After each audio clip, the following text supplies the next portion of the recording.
Les amis, l'une des vidéos les plus populaires de ma chaîne YouTube concerne l'apprentissage du hacking éthique et dans celle-ci je vous donne une carte mentale des piliers fondamentaux qui composent le domaine. Vous êtes nombreux à l'avoir téléchargé et à l'appliquer dans votre apprentissage, mais une question revient souvent, que faut-il savoir avant même de commencer et par quoi commencer concrètement pour apprendre chacun de ces piliers à partir du début. Dans ce cours vidéo, je vais vous donner toutes les bases fondamentales que vous devez posséder si vous souhaitez évoluer dans les métiers du hacking éthique et de la cybersécurité au sens large.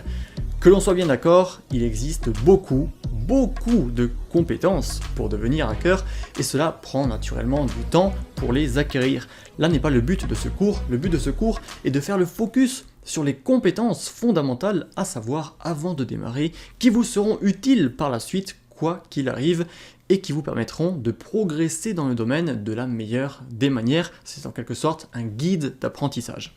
On fera du concret, je vous proposerai des exercices pour tester vos connaissances et voir si vous êtes prêt ou prête à démarrer dans le domaine. On va faire un point très important avant de commencer, qui justement est l'un des prérequis fondamentaux pour travailler dans la cybersécurité. Vous devez avoir la passion pour le domaine, l'esprit hacker.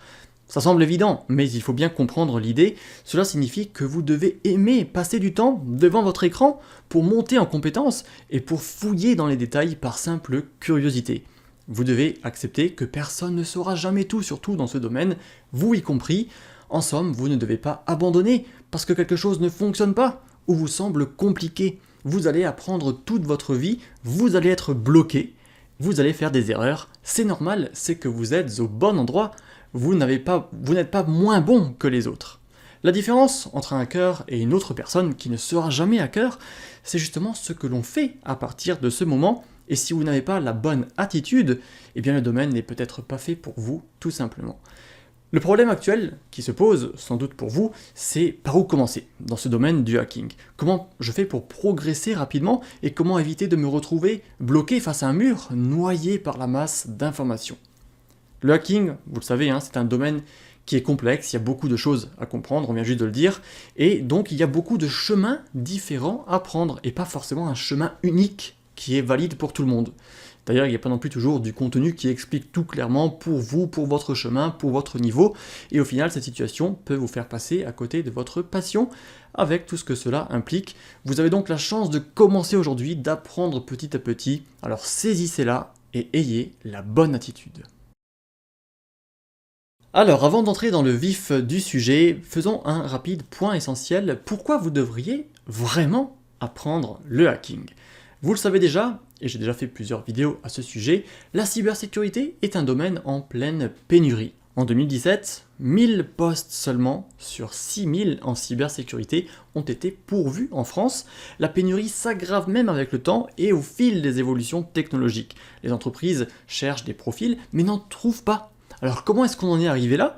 Eh bien la réponse se trouve dans le fait qu'il ne manque pas de candidats ou de postes, il manque autre chose, les compétences. La pénurie est une pénurie de compétences en cybersécurité et la seule façon d'y remédier, c'est d'acquérir justement ces compétences dans le domaine et surtout des compétences utiles au monde professionnel. C'est pour cela que les acteurs majeurs de la cybersécurité, dont les RSSI, recommandent les formations et les certifications pour répondre à cette pénurie. Et la meilleure façon de se former rapidement est de commencer par les bases des bases. Ensuite, pour parler du rôle de hacker en lui-même, être un hacker, c'est quelque part devenir indispensable pour une entreprise, une organisation et même pour la société en général. En effet, tout le monde ou presque aujourd'hui utilise l'informatique et 95 à 100% des problèmes sont dus aux êtres humains qui ne comprennent pas ou utilisent mal les systèmes informatiques. Cela tombe bien pour nous, pour vous, car il y a finalement une solution simple, totalement liée avec ce qu'on vient de voir, acquérir ces compétences précieuses.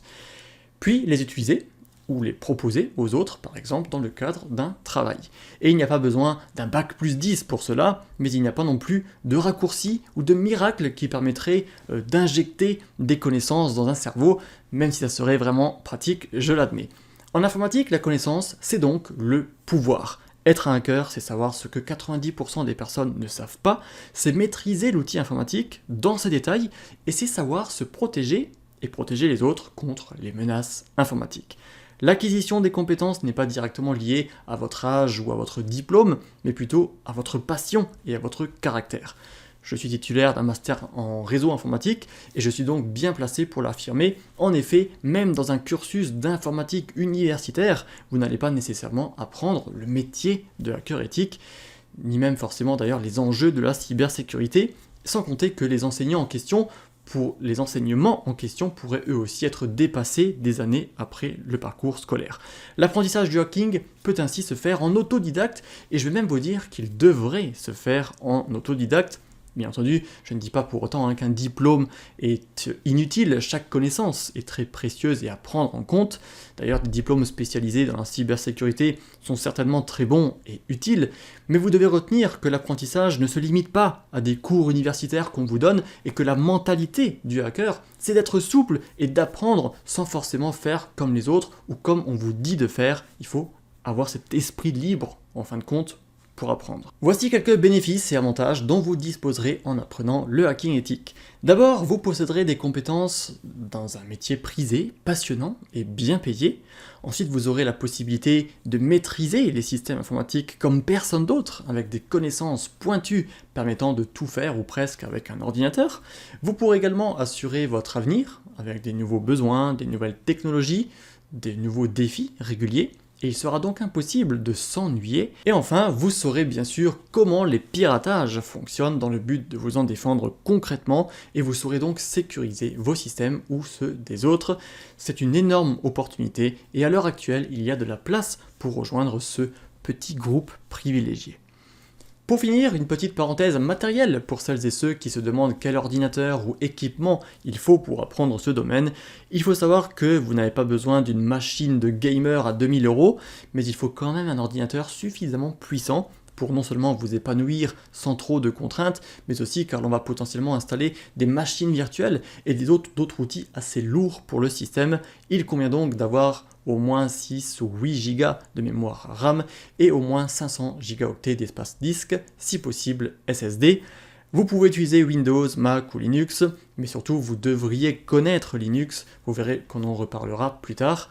Je vous joins aussi à un article qui donne des exemples d'ordinateurs et d'autres conseils à ce sujet si besoin. Et pour finir cette parenthèse, vous pouvez aussi utiliser un smartphone ou une tablette pour apprendre, mais à un moment ou à un autre, vous risquez d'être bloqué, et cela justement par ces prérequis de mémoire et de matériel que j'ai cités. Difficile de parler du hacking éthique sans comprendre ce que le mot éthique implique. Bien que le terme puisse prendre différentes significations suivant le contexte dans lequel il est employé, il vient à l'origine d'une catégorisation par type de hacker. Le hacker malveillant, qu'on appelle aussi le black hat, le chapeau noir, le hacker gentil, qu'on appelle le white hat, chapeau blanc, ou aussi hacker éthique, et un troisième type de hacker un peu au milieu, le chapeau gris, grey hat. Pourquoi une telle catégorisation? Tout simplement parce que les connaissances dans ce milieu sont à double tranchant. Le fait de savoir comment un système fonctionne dans les détails et comment contourner des protections permet soit de définir des mesures de correction, soit de les exploiter pour pirater. L'éthique du hacker impose donc une autodiscipline dans laquelle on va systématiquement chercher à contribuer à la sécurité des systèmes dans une démarche responsable. C'est ce côté-là qui rend par ailleurs le hacking légal. Le chapeau noir vise au contraire à pirater et en tirer profit, et le chapeau gris se sert de ses connaissances comme un justicier du net, ignorant les lois s'il estime avoir une cause à défendre. Il n'agit donc pas forcément toujours de façon éthique, et ses motivations peuvent être politiques. Mais du coup, pourquoi on ne pourrait pas créer à la base des systèmes entièrement sécurisés, établir un plan de bonne pratique et s'y tenir tout simplement?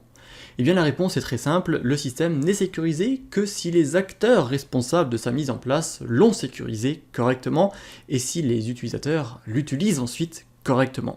Par ce fait, l'un des rôles majeurs du hacker éthique est de tester la sécurité d'un système client en se mettant dans la peau d'un pirate pour trouver des failles informatiques ou vulnérabilités et les corriger avant qu'il ne soit trop tard. Ce sont les fameux tests d'intrusion ou pentest en anglais.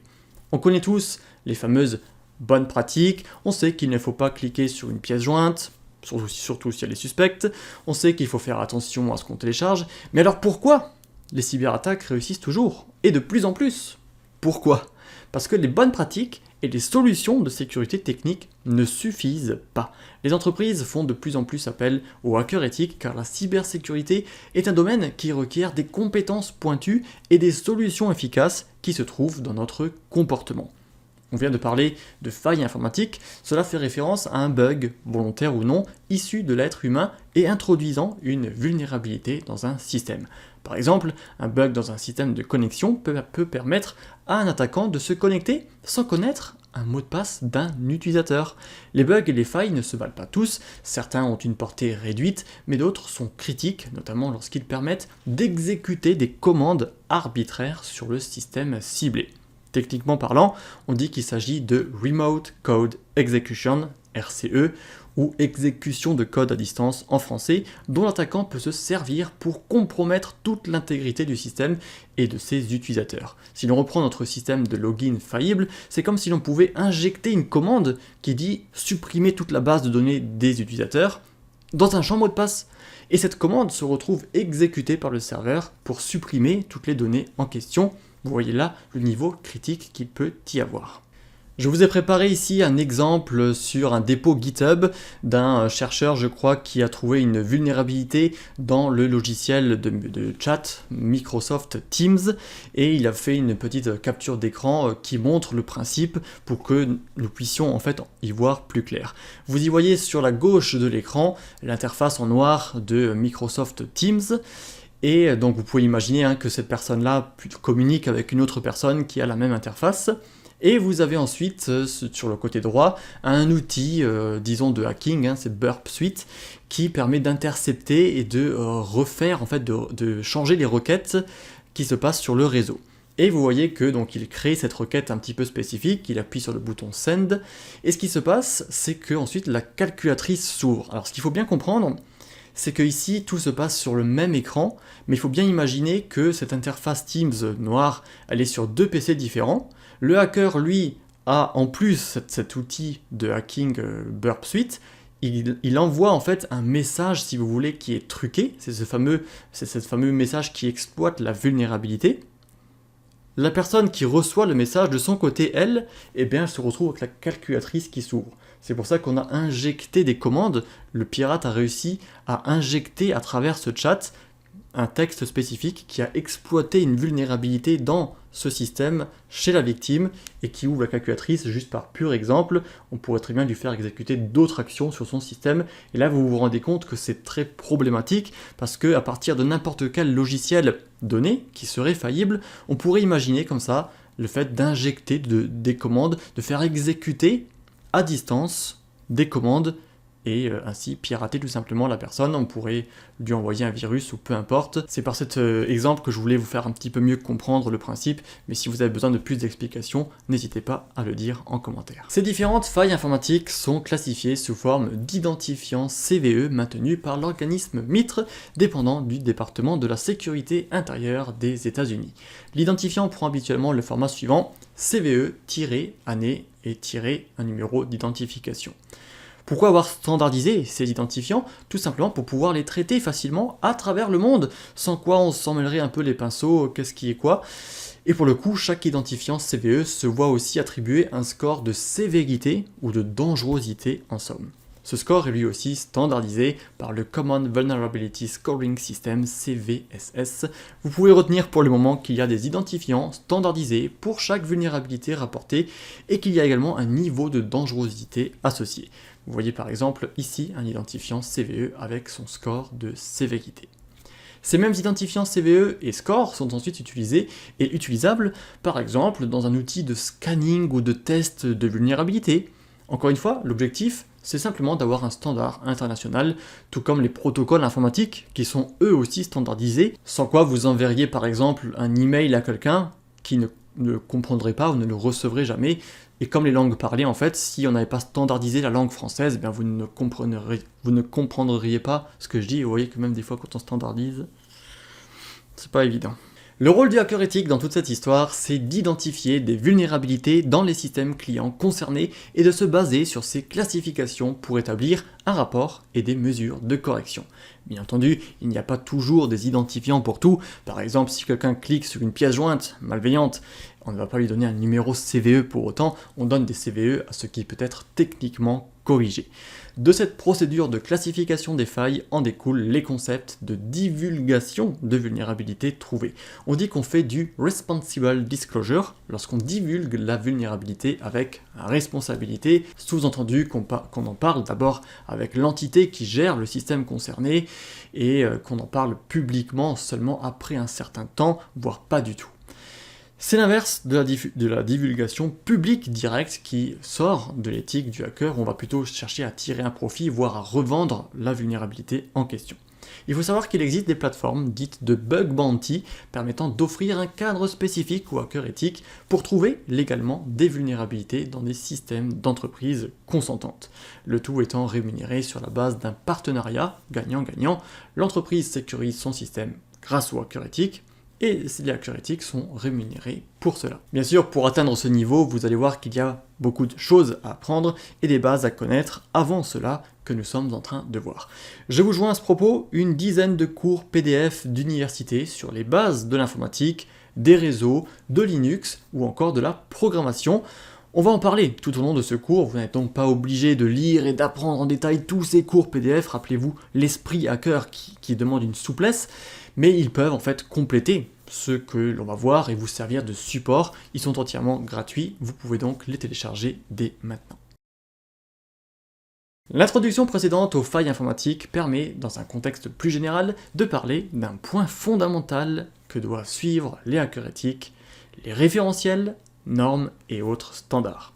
Tout comme on doit définir une langue avec une syntaxe et des mots donnés pour se comprendre, on doit définir des standards en informatique et en cybersécurité pour se comprendre à travers le monde. Un hacker éthique connaît donc le cadre général dans lequel s'appliquent les tests d'intrusion et ses tâches au quotidien. Parmi les normes, il existe la suite ISO 27000 qui donne des bonnes pratiques à suivre lorsqu'on souhaite mettre en place des systèmes de management de la sécurité de l'information en entreprise. Il s'agit donc de suivre un plan permettant de mettre en place un process humain et technique pour gérer la sécurité en entreprise. De façon plus spécifique, il y a l'organisation à but non lucratif OWASP qui rédige des documentations sur les failles web les plus populaires et les moyens de les corriger, cela notamment avec le projet Top 10. Il y a aussi le niveau juridique avec le RGPD, Règlement européen sur la protection des données, mais il y a aussi en France les bonnes pratiques de la CNIL et de l'ANSSI, entre autres, et il y en a beaucoup d'autres. Alors vous n'êtes pas obligé de connaître toutes ces normes et référentiels en détail pour commencer, même remarque que précédemment, mais vous devez savoir que cela existe et que vous pourrez vous baser dessus dans le futur. C'est sans mentionner, bien entendu, les lois que le hacker éthique connaît et respecte, évidemment. En sécurité de l'information, on définit également des piliers fondamentaux qui doivent être vérifiés à tout moment pour justement éviter de telles failles informatiques. Ce sont l'intégrité, la confidentialité, la disponibilité et l'authenticité. Quelque chose d'intègre, c'est quelque chose qui n'est pas modifié pendant son acheminement. Quelque chose de confidentiel, c'est quelque chose dont seules les personnes autorisées peuvent le lire, le voir. La disponibilité permet d'assurer que la donnée en question soit accessible lorsqu'elle est demandée. Et l'authenticité permet d'assurer qu'on s'adresse à la bonne personne pour l'envoi et la réception des données. Une faiblesse ou faille dans l'un de ces piliers compromet la sécurité de l'information. On y ajoute parfois d'autres piliers, mais ce sont les 4 principaux à retenir. Pour terminer sur ce point des compétences fondamentales pour apprendre le hacking, il y a l'anglais. L'anglais, au-delà d'être la langue internationale, c'est aussi la langue de l'informatique. Il n'est pas requis, et heureusement, de parler anglais avec un niveau super fluide, mais seulement de pouvoir comprendre des termes informatiques habituels dans le domaine. On a vu précédemment CVE, CVSS, Pentest, il y a beaucoup d'autres acronymes ou expressions de ce genre. Les codes sources, eux aussi, contiennent parfois des mots-clés ou sont commentés en anglais. Et puis le point le plus important, savoir faire des recherches internet en anglais permet d'élargir vos horizons et de multiplier le nombre des résultats par beaucoup. Je vous donne un exemple de recherche web en français et en anglais, juste à titre comparatif pour voir le nombre de résultats. Faire des recherches en anglais divise simplement votre temps passé à trouver une réponse, car encore une fois, le contenu y est beaucoup plus fourni. En tant que hacker éthique, en devenir, rappelez-vous que vous allez rencontrer des soucis et que votre réussite dépendra de votre façon de gérer la situation. Si vous vous dites « Oh non, pas de l'anglais, oh, je déteste ça, moi j'abandonne », il sera difficile pour vous de vous faire une place, en fin de compte, dans ce domaine du hacking. Alors qu'au contraire, si vous vous dites je ne comprends rien, mais je vais traduire, je vais essayer d'apprendre quelques mots en passant, et même si ça me prendra plus de temps, je vais réussir. Et bien dans ce cas-là, vous mettrez toutes les chances de votre côté, justement, pour réussir, et vous réussirez. Encore une fois, il ne s'agit pas d'être excellent en anglais, rappelez-vous, soyez souple et sachez vous adapter aux situations. En résumé de cette partie sur les compétences fondamentales, vous devez savoir, numéro 1, qu'il y a plusieurs types de hackers et que l'éthique signifie le choix de la légalité et du respect. Deuxièmement, que les failles informatiques sont en fait dues à des erreurs humaines, en grande partie, et que votre rôle sera de les corriger ou de les éviter. Troisièmement, qu'il existe des normes et des référentiels sur lesquels vous pourrez et devrez vous baser. Quatrièmement, qu'il y a 4 piliers de la sécurité de l'information. Et cinquièmement, que l'anglais est plutôt votre allié que votre ennemi. Allez, faisons quelques petits exercices pour finir. Lequel ou lesquels des points suivants concernent une faille informatique? Un utilisateur télécharge et ouvre une pièce jointe d'un email et se fait infecter. Un MMS truqué permet d'installer un virus sur un smartphone. Un navigateur web crache tout le système lorsqu'il lit un code JavaScript spécifique.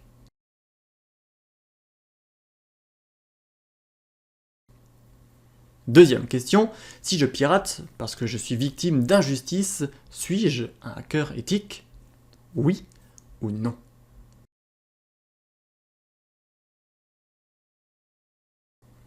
Et troisième question, que permet de vérifier l'intégrité dans les 4 piliers de la sécurité de l'information? Que les données soient illisibles pour les personnes non autorisées, que les données soient accessibles à tout moment, ou que les données n'aient pas subi d'altération durant leur transmission. Mettez vos réponses en commentaire et puis on en discute avec plaisir. Pareil, si jamais vous avez la moindre question sur ce qui a été dit, ça sera avec plaisir de vous aider et je vous donne rendez-vous dans très peu de temps pour la suite du cours et de vos aventures.